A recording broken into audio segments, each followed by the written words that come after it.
First off, appreciate you doing this, coming in and taking some time. We'll just start with, when did you find out you were going to be the Grand Marshal for Michigan State's homecoming parade? Oh, man, it must have been about 6 months ago. Okay. I got a call from Lisa Parker, who works in the MSU alumni department, and said that my name was there and they wanted to move it. And was I in the country? Was I out? Where was I? And I think after I checked all the proper boxes, she confirmed it, and pretty exciting. Okay. What was your first reaction knowing that you're going to have this big honor in your hometown?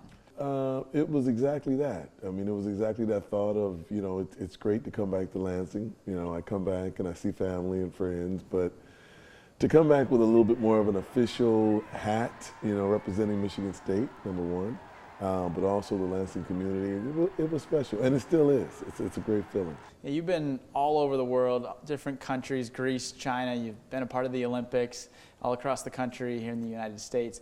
What did growing up in this area do to maybe get you ready for those big moments that you have gone through in your life? Well, I think there's something very special about growing up in I wouldn't say a small city, but not an oversized city. You get a chance to really develop some real strong relationships, and family gets a chance to stay really close. And then I think the Lansing Eastern experience was great because Paul Cook was a championship-winning coach.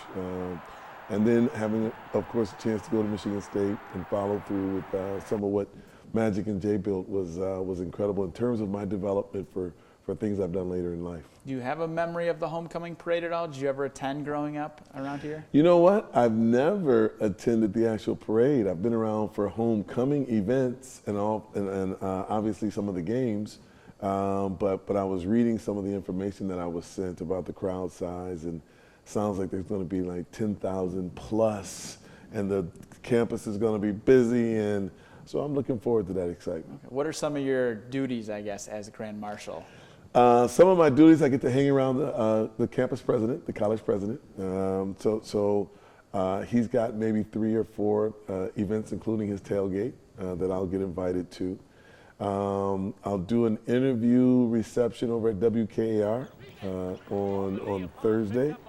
And then on Friday, I get a chance to tour the campus and learn a little bit more about some of the fundraising efforts that the campus is involved with. So I'm wearing my Grand Marshal hat very proudly, and attending a lot of stuff and just planning to have a lot of fun. Yeah, and now you're currently still coaching at Beacon College, correct? Yep. What is that experience of helping young athletes play the sport that you grew up obviously playing, being very successful in? What has that just done for you in your overall? Well, whenever I'm coaching, it's special.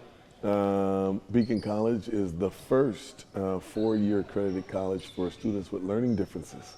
So we deal with a lot of kids with autism, dyslexia, dyscalculia, dyspraxia, and ADD, ADHD. And the cool thing is, because they're so specialized, they're able to take these students and really help develop them and get them on their path. It's all collegiate level curriculum, so it's not severe. And now with sports being a main focus in terms of creating competitive sports on campus, it's bringing a real nice social aspect to the campus, which we didn't have. So I'm enjoying it. Always enjoy teaching the game, sharing experiences, and seeing players grow. Being down in Florida, do you get to come back to Lansing or Michigan often? I get back a little bit more that I'm coaching in the U.S. now. When I was coaching international, it was a little bit more difficult, but being back in the States is fun, and reconnecting with home is always great. Yeah, obviously, being Grand Marshal, that's not something that they just give to anybody. You have to do something to earn that honor. Have you had time to process maybe what your career was like at Michigan State and how you were able to earn this big honor? Well, I think one of the biggest things that I learned at Michigan State came from Coach Jed Heathcote. And when I think about how he managed that '79 championship team with Magic and Jay and Kelser and Donnelly and all those guys, I used to come on watching practice. And so there was so many dynamics on that team because of the talent that he really had to massage it to the left and a little bit to the right and keep Magic moving forward, which probably wasn't that hard to do. But it gave me a chance to really develop a perspective of how to teach the game. And then getting to the Celtics and having a chance to play with Larry and all I learned in the Celtics organization really kind of rounded it out, but I feel like the foundation was established here in Lansing. Have you heard from Magic at all or anyone about being Grand Marshal?